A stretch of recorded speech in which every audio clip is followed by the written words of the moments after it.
एक पेड़ पर एक कबूतर और उसकी माँ रहते थे। माँ बहुत गुस्सैल और खुदगर्ज थी। वह हमेशा कबूतर को डांटती, उसे प्यार नहीं देती थी और हर गलती पर मारती थी। लेकिन कबूतर फिर भी अपनी माँ से बहुत प्यार करता था। एक दिन कुछ शिकारी आए और जाल बिछा दिया। माँ उस समय उड़ गई, लेकिन कबूतर फंस गया। माँ ने उसे देखा पर डर के मारे वापस नहीं आई। लेकिन जब कबूतर ने रोते हुए कहा, माँ, मैं हमेशा तुझसे प्यार करता रहूंगा, तब माँ को अपनी गलती का एहसास हुआ।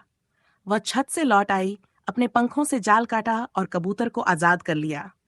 उस दिन के बाद माँ बदल गई। वह सच्चे दिल से अपने बच्चे को प्यार करने लगी। सीख, सच्चा प्यार कभी हार नहीं मानता और हर कोई बदल सकता है।